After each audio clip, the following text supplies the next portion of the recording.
Olá, seja bem-vindo a mais um Band Eleições. Se você também é da mesma época que eu, você lembra que quando a gente vai chegando perto das eleições, principalmente eleições municipais, a nossa maior preocupação é dar uma olhada no histórico do nosso candidato, ver o que ele fez no passado, se tem um passado idôneo, se foi bem quando ele estava no poder. Só que, ultimamente, uma outra preocupação despontou no horizonte. Preocupou, inclusive, o Tribunal Superior Eleitoral. O uso de inteligência artificial, as chamadas deepfakes e fake news.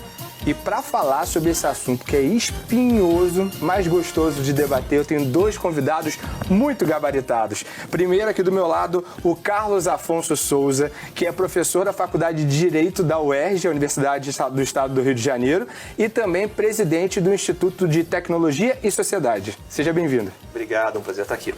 E ao meu lado, aqui, Alessandra Maia, que é cientista social da PUC do Rio de Janeiro. Também seja bem-vinda. Obrigado por participar do Band Eleições. Obrigada pelo convite. Boa noite. Gente, que tema bom de falar, né? Antes mesmo da gente começar o Band Eleições, a gente já estava em vários debates em relação, primeiro, o uso da inteligência artificial, que já é uma realidade, não dá pra gente fugir disso. A gente tem visto nos últimos pleitos fora do país também, e agora nas eleições municipais. Mas quando a gente fala de inteligência artificial, a gente também traz a deepfake, as fake news, que vão ser feitas com o uso dessa ferramenta. Então, vamos primeiro fazer a diferenciação. O que é inteligência artificial, que nem sempre tem a ver com deepfake e nem sempre tem a ver com fake news, né? Quem quer começar com isso, com essa missão? Ah, ficou em silêncio. Ah, primeiras damas. Você vê, Alessandra? Então, eu acho que basilar para a gente pensar é trazer a questão da desinformação. Então, porque fake news não é notícia, né? Ela, nem a deepfake também, e ao mesmo tempo são tecnologias que são instrumentos políticos. Ou seja, se a gente relembrar nas últimas eleições, uma das figuras, por exemplo, a Manuela Dávila, ela foi absurdamente atacada, né, na internet, e vídeos que são criados, que muitas vezes a gente conhece porque... tá vendo aqui? Você pega a pessoa, um vídeo de qualquer pessoa, e você põe palavras na boca dessa pessoa que essa pessoa nunca falou. Descontextualiza o vídeo? Descontextualiza e transforma, né? A IA, ela é tão poderosa nesse sentido que você vê a pessoa falando, né? E óbvio que vão haver graus, então vai haver algo que é especialmente delicado e bem feito, e por outro lado algo grotesco. Mas ao mesmo tempo, isso, numa eleição municipal, tudo é jogo, né? A eleição municipal é a eleição da paróquia, é a eleição do bairro, é a eleição que também traz como eu diria, uma voracidade, que é diferente. É óbvio que há polarização, que existe a polarização nacional, mas como ela se concretiza nos bairros, nas localidades, é algo que ganha uma nova, né, conjuntura, digamos, na eleição municipal, e que é fundamental depois para os apoios para sequente, que é a de presidente e de governador. Então, não nos enganemos, as eleições municipais são momentos onde, né, o futuro, né, político do país também é decidido ali, na conversa, né, da sua igreja, na conversa do seu clube, na conversa da praça, dos bares. Então, acho que isso é algo que a gente tem que ter em mente. Carlos, quer acrescentar? E uma coisa que é interessante, quando a gente pensa na eleição municipal como uma eleição paroquial, como uma eleição que olha para um grupo menor de eleitores do que, por óbvio, uma eleição presidencial, a gente pode achar que essa necessariamente é uma eleição que ela é mais rudimentar, mais simples, consequentemente menos tecnológica. Lê do engano. Toda vez que o Brasil se reúne para participar de uma eleição, a gente tem uma certeza: essa será a mais digital das eleições. E sempre é assim. A cada 2 anos, a tecnologia dá saltos. E, consequentemente, a propaganda eleitoral, o jeito pelo qual o eleitor se informa, a maneira pela qual a campanha constrói os seus materiais, tudo isso passa cada vez mais pela internet, pela tecnologia. E nessa eleição em especial, inteligência artificial ganha um lugar de destaque. Mas é importante dizer, Inteligência artificial, ela não vem apenas para desinformar, para criar vídeos adulterados. Inteligência artificial é o que está embarcado no seu celular, que faz com que você ache o melhor caminho no trânsito em aplicativos de mobilidade. É a inteligência artificial que seleciona o que parece mais interessante no feed de uma rede social, ou que diz quais são os vídeos relacionados a outros vídeos que você já assistiu. Tudo isso é IA, tudo isso é inteligência artificial. Mas quando a gente passa para falar de eleições, acaba ganhando muita atenção a ideia de usar a inteligência artificial para maquiar a realidade, para criar fatos que nunca aconteceram e botar na boca de candidatos e candidatas coisas que eles jamais falaram. Aí a gente está no deepfake, em que você acaba inserindo o rosto de uma pessoa num corpo que não é dela, fazendo com que alguém esteja em algum lugar no qual ele nunca esteve. Então acho que é importante fazer essa diferenciação. Inteligência artificial não vem apenas para causar danos. Mas quando a gente fala de deepfakes, são essas adulterações da realidade que podem levar a enganos, que podem levar a uma situação de desbalanceamento do pleito eleitoral. A gente está aqui para pensar como isso tudo que você acabou de falar, Carlos, vai impactar nas eleições municipais. Para isso, eu imagino que devemos olhar para trás, o que já temos até agora, e já é bastante coisa. A gente tem que olhar para as eleições lá fora. A gente tem o caso do Biden, foi recentemente um áudio com uma suposta voz de Joe Biden, como se ele estivesse falando para os eleitores republicanos não saírem de casa, né? Enfim, para votar durante as prévias nos Estados Unidos. E a gente também já tem casos aqui no Brasil também de uso de imagens manipuladas por IA para falar de um candidato ou de outro. E punições, né? Mas, por enquanto, diante do que a gente tem, o que a gente pode esperar das eleições municipais? Será que a gente não está com um cenário diferente, já que a gente tem umas eleições aí presidenciais, é mais polarizada, é diferente? Como é que vai ser no municipal, hein? Então, se eu pudesse dizer, eu acho que a gente pode esperar tudo. Porque a gente corre atrás. Então, são coisas um tanto aleatórias do ponto de vista se a gente pensa o Pix. Eu tenho muitos alunos estrangeiros e eu falo assim, no Brasil é inimaginável a gente pagar uma conta pelo correio. Né? Quando você vê no exterior, as pessoas têm uma tal confiabilidade que elas pegam um cheque, põem o cheque no envelope e pagam a conta pelo correio, elas votam pelo correio. E aqui no Brasil? Isso simplesmente não vai acontecer por conta da nossa história, da nossa cultura, enfim, não é uma questão de ser melhor ou ser pior, é questão de chegamos na urna eletrônica. Por que chegamos na urna eletrônica? Porque tivemos cronicamente ao longo do tempo problemas de fraudes. Por que temos hoje a regulação que temos? Porque fomos massificados no WhatsApp em 2018. Depois, em 2022, novamente, fomos, mais uma vez, tivemos mamadeiras e toda sorte de campanhas difamatórias. Então, o que acontece é a legislação, a ciência política, né? A gente se debruça, o direito, a gente se debruça sobre as coisas que vão acontecendo.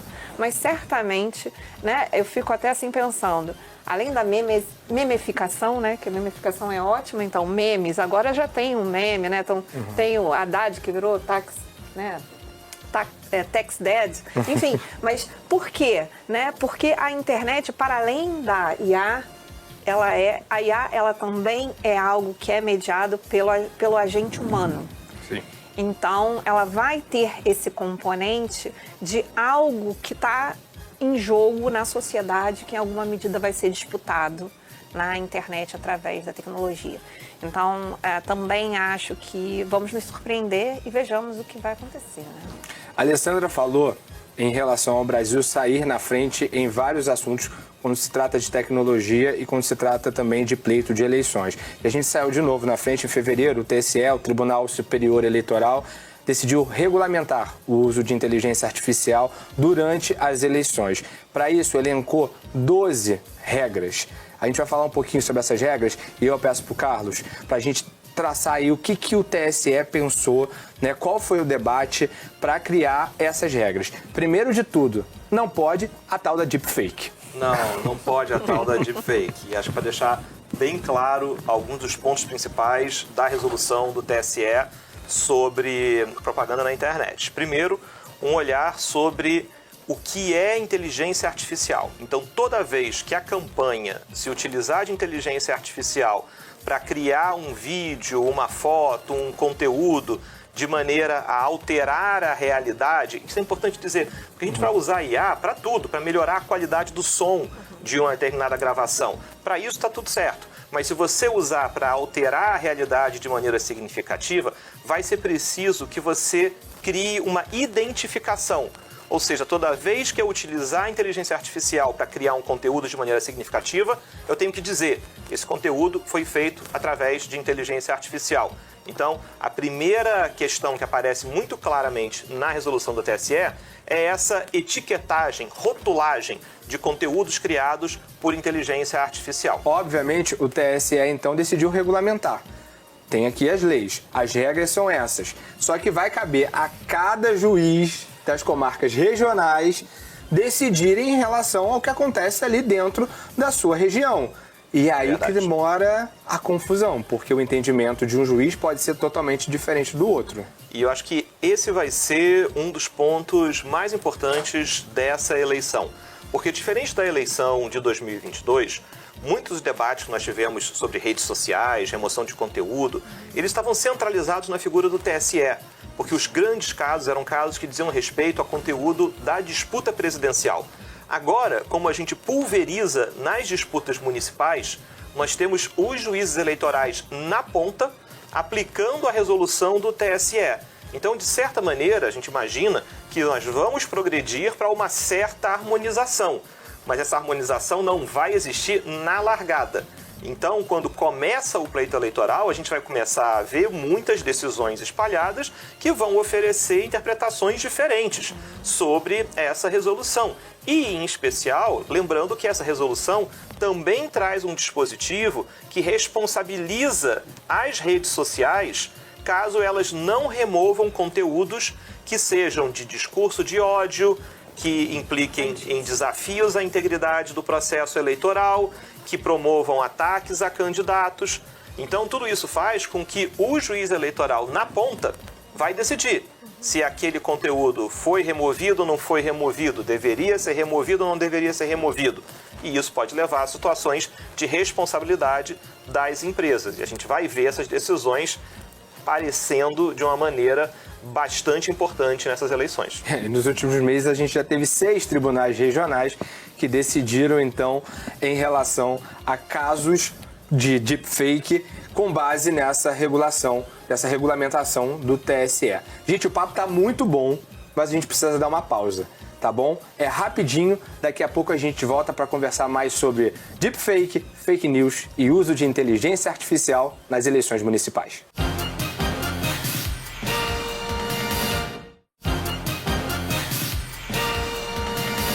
Band Eleições está de volta com um debate acalorado sobre uso de inteligência artificial nas eleições municipais. Já falamos sobre deepfake, já falamos da diferença entre o uso da inteligência artificial e o que não pode fazer com essa ferramenta. E antes da gente ir para o intervalo, a gente estava falando sobre as atribuições dos juizados, dos tribunais regionais, na hora de pegar toda essa regulamentação do Tribunal Superior Eleitoral e decidir em relação a casos específicos ali das regiões. Isso vai dar um bafafá, eu imagino, né? A gente já estava aqui conversando sobre isso. A Alessandra levantou algumas possibilidades também, né? Exatamente. Uma das coisas é esse processo de, vamos cunhar, judicialização da política digital, né? Porque é um processo que até o saudoso professor nosso, sociólogo, professor Werneck Viana, né, fala sobre a judicialização da política, foi meu orientador. E quando a gente se depara com essa situação, a gente percebe, por um lado, que você tem uma demanda, que é uma demanda da sociedade, ou seja, que estava prevista no intérprete da Constituição, de que a sociedade precisa limitar os abusos que podem acontecer pela rede social, né, ou através, ou mesmo mediado pela inteligência artificial. Por outro lado, na concretização da garantia de que você não seja molestado pelo seu WhatsApp, de que você não seja molestado, né, assim, porque é uma informação não solicitada. Sim. Né? Então, quando você fala de deepfake, né, ou fake news, é algo não solicitado que você recebe de forma massificada e que gera muitos problemas e ataques persecutórios. Esses ataques persecutórios, eles podem acontecer tanto em relação às pessoas que estão concorrendo na política, como em relação ao próprio tribunal. Ou seja, né, no caso do Alexandre de Moraes, né, os ministros do Supremo foram alvos nas últimas eleições. E agora, imagina-se que com essa pulverização, isso possa acontecer também com os tribunais regionais. E esse juiz é meu vizinho, né? É isso. É uma proximidade muito grande. Muitas vezes conhecidos das regiões, das cidades e dos políticos que atuam ali naquela região também, né? E isso muda de maneira muito importante a forma pela qual as próprias narrativas, os ataques, a criação de conteúdo com inteligência artificial vai acontecer. Porque esses conteúdos vão refletir histórias que são locais, que são histórias que às vezes não são tão conhecidas quanto as grandes narrativas, os grandes debates de uma eleição presidencial. Os candidatos não são tão conhecidos quanto os candidatos de uma eleição para presidente, e isso gera dois desafios. Tanto para quem julga esses casos, entender do que se está falando, mas também, se a gente está falando aqui de rede social, eu acho que vale a pena a gente se colocar também no papel do moderador de conteúdo de uma rede social. Porque quando a gente fala de Lula e Bolsonaro, a gente já entende mais ou menos quais são os campos semânticos, quais são as discussões, quais são as narrativas. Mas quando é a prefeitura da cidade X com o candidato A e B, eles não são conhecidos de quem está moderando conteúdo numa empresa de tecnologia de rede social. Então, se tem uma acusação, fulano foi condenado por corrupção, foi mesmo. Que processo foi esse? A gente nunca ouviu falar desse processo. Então, isso gera um desafio tanto para quem julga esses casos de desinformação, de ataques, como também para quem modera conteúdo nas redes sociais. E aí fica a dúvida. O que a pessoa que vai moderar conteúdo nas redes sociais vai fazer? Vai procurar investigar? Não tem tempo para isso. Ou ele vai derrubar esse conteúdo, para não ter problema, ou ele vai deixar no ar e aí corre o risco da empresa ser responsabilizada por conta da nova resolução. E qual o tempo que essa Big Tech, essa moderadora, tem para retirar esse conteúdo do ar? E a gente tem visto que às vezes isso demora, às vezes falta uma certa boa vontade de algumas empresas, né? E a gente vai ter uma série de decisões judiciais. Porque se a gente já tinha um volume muito grande em eleições presidenciais, imagina agora, né, com todos os municípios, todo mundo votando. Como é que vai ser isso? E aí, aplicando o pioneirismo do Brasil, a gente está falando tanto do pioneirismo do Brasil em tecnologia e em eleições, a gente também tem o pioneirismo das 2 horas para retirada de conteúdo, que acabou sendo imposto na última eleição, numa alteração das normativas do TSE. Vamos ver como é que isso vai se desempenhar na eleição desse ano. E acho que a gente tem um ponto de atenção aqui, que é, por um lado, um prazo rápido dado pelas decisões para remoção de conteúdo, mas, por outro, um fato novo dessa eleição é que a gente tem uma rede social detida pelo Elon Musk, no caso do X, que é uma rede social em que você tem um dono dessa rede que se mostra já ali com uma inclinação política muito clara e que, inclusive, fez postagens contrárias ao TSE. Então, a pergunta fica se essa rede social vai cumprir no prazo assinalado nas decisões judiciais e, a pergunta subsequente, quais são os efeitos de um eventual descumprimento. E no caso dos candidatos, essa responsabilização ela está definida também na regulamentação. Essa pessoa, o candidato, ele pode responder por abuso de poder político, uso indevido dos meios de comunicação, pode ter a candidatura e até o mandato cassado. E aí, prisão também, gente, de 2 meses a 1 ano. É bastante, né? Não dá para brincar. Agora, uma coisa que a gente costuma perceber é que não importa a qualidade, muitas vezes, de que esse material se vale, se ele, de alguma forma, está alinhado com a narrativa que eu já tenho, ele está valendo. E aí, se a gente faz deepfake, não precisa nem ser a melhor de todas. Mas se de alguma forma está alinhado com a minha narrativa, eu vou começar a compartilhar. A gente tem visto isso com fake news, não só com o uso de inteligência artificial. E aí, professor, eu queria saber o seguinte. As IAs e a deepfake, ela tem um poder de persuasão muito grande de fazer a pessoa mudar de lado. Eu sou lado A, eu vou pro lado B. Ou ela vai atingir principalmente os indecisos e mais. Como é que vai ser isso? Ela vai também, se alinhou ao meu discurso, eu nem quero saber se é deepfake, se é fake rasa, eu quero mais compartilhar, como é que vai ser isso? Então, né, a gente costuma dizer que o Brasil não é para os novatos, né? Que a ciência política, né? A política no Brasil, ela nos desafia. Eu acho que a gente vai perceber, né? Quando a gente olha, as pessoas, elas vão aderir, muitas vezes, a discursos, não necessariamente porque elas concordam com tudo o que um determinado candidato manifesta, mas porque elas têm certos valores aos quais elas têm adesão. Então, eu acho que isso é muito importante, porque uma das engrenagens, muitas vezes, quando você vai analisar o processo do que é chamado de fake news, ele se baseia em um determinado conjunto de valores que visam a alcançar determinados públicos. Por outro lado, eu também gostaria de chamar a atenção que eu como analista, acho muito... não concordo em considerar que o eleitor, ele não sabe votar. Então, e eu acho que isso dialoga muito com a provocação da tua pergunta. Ou seja, as pessoas recebem esse material, mas as pessoas, às vezes, elas têm um posicionamento, né, com valores que elas consideram não negociáveis e que elas vão, né, usar aquilo ali. Então, assim, olha, é isso mesmo que eu quero, então eu vou repassar isso aqui, porque mesmo sabendo que não é verdade, né, eu acho que eu quero mais que esses outros aqui não ganhem, porque não é isso que eu quero para mim. Então, o que a gente vê na pesquisa, porque a pesquisa que a gente fez foi de 2022, então a gente tinha os dados agregados e a gente fazia a nuvem de palavras a partir dos twitters, no antigo Twitter, né, que agora é o X. Mas quando a gente chega agora, que a gente está agregando lá mais de 80 milhões de tweets sobre Bolsonaro e Lula, a gente consegue ver que você tinha lá nas nuvens de sentimentos neutro e positivo. Então, tweets neutros e positivos, ao final da eleição, o Lula obteve na rede, em geral, impressões de linguagem a respeito dele, do neutro, com linguagem neutra e positiva. O que significa isso? A diferença foi pouca no agregado entre o Lula e o Bolsonaro.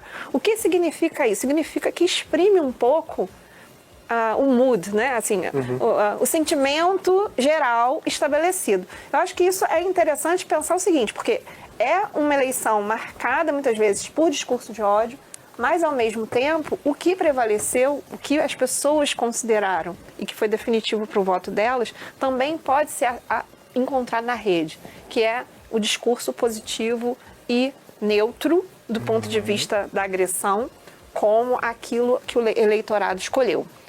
Isso não quer dizer que não tenha pessoas que referendam um discurso violento. Então, essa tem que ser a atenção, né? Porque eu acho que isso se replica nos municípios, apesar de ser de uma forma muito diversa. Aí, vamos lá, aqui no Rio de Janeiro, por exemplo, a gente sabe que nas eleições municipais você corre risco de vida.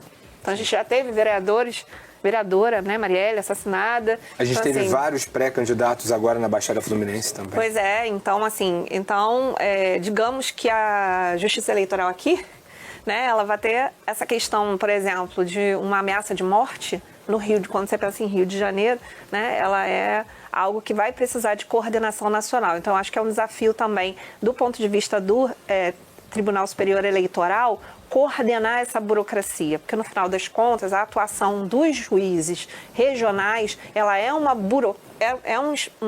uma instância burocrática que deve ser coordenada. Como o Tribunal Eleitoral ele age de 2 em 2 anos, na verdade, então de forma sistemática ele também se organiza para esse momento. Então questões como problema de votação que a gente já tem, né? Então, se a gente lembrar nas últimas eleições, assim, sessões eleitorais muito cheias, né? Todas essas questões, elas são mobilizadas para desinformação. Quando a gente consegue, o TSE e agora os juízes conseguem identificar de onde partiu esse material, a gente consegue culpabilizar alguém, responsabilizar alguém. Agora eu fico imaginando que todo mundo hoje, praticamente todo mundo é muita gente, mas a grande parte das pessoas já usa algum tipo de inteligência artificial. E pode fazer uso disso para prejudicar o candidato rival. E como é que faz para identificar que partiu, né, da Dona Maria ou do seu João, que nada tem a ver, pelo menos diretamente, com essa corrida eleitoral? E, Adson, me parece que esse ponto é fundamental. A gente pensa em deepfake, inteligência artificial, como sendo algo muito sofisticado, que precisa de enorme poder computacional para você conseguir botar a cara da pessoa num corpo de outra ou fazer ali uma manipulação de áudio. Isso não é verdade. Essas ferramentas estão embarcadas nos celulares, em aplicativos que você pode baixar nas lojas de apps dos mais diferentes sistemas operacionais. Então, isso está acessível. O que é importante que a gente entenda é que a resolução do TSE, grande parte das vezes, mira nas campanhas, nos candidatos, na fala oficial de formação da propaganda eleitoral. Mas é importante a gente entender que com a internet, com inteligência artificial, o eleitor saiu da arquibancada. O eleitor não é mais um espectador. O eleitor quer jogar. O eleitor quer participar do debate. E, de certa maneira, as redes sociais e a inteligência artificial são ferramentas para que o eleitor participe do debate, participe da disputa. E isso pode acontecer através de uma discussão nas redes sociais com bons argumentos, ou isso pode acontecer através da manipulação de imagens, de vídeos, para atacar, para ofender, para dissimular. E eu acho que é esse o contexto das eleições de 2024. Mas também é importante dizer, cada um de nós tem um dever cívico nessa conversa. Encontrou um conteúdo que é manipulado, denuncia na rede social. Conhece a pessoa que compartilhou, vai lá e diz para a pessoa, cara, isso é falso. Até porque a gente pode chegar na véspera das eleições e ter lá um vídeo de um candidato que está bem cotado nas pesquisas, falar, eu estou desistindo, eu vou apoiar o fulano, eu vou apoiar a fulana. E se isso aparece na boca da eleição, o tempo para você desmentir, o tempo para você chegar nas pessoas que foram afetadas por esse vídeo, ele é muito reduzido. Temos muito trabalho pela frente, nós jornalistas, deu para vocês perceberem, porque tem que procurar uma fonte confiável na hora de consumir conteúdo e principalmente de compartilhar conteúdo. E aí sim a imprensa tem um papel essencial nisso tudo e muito trabalho também pela frente. E eu queria agradecer porque vocês também vão ter bastante trabalho pela frente também. Então eu queria agradecer primeiro o Carlos Afonso Souza, presidente do Instituto de Tecnologia e Sociedade e também professor da Faculdade de Direito da UERJ. Muito obrigado, viu? Prazer, Adson. Até a próxima. E aqui conversando com a gente também a Alessandra Maia, que é professora de Ciência Social e Política na PUC do Rio de Janeiro. Isso, queria inclusive agradecer e mandar um abraço para o meu grupo de pesquisa na Memória PUC Rio, né, os alunos de Direito que estão aí trabalhando e pensando também sobre a memória política do Brasil, tão importante e disputada, né? A eleição também é disputa por memória.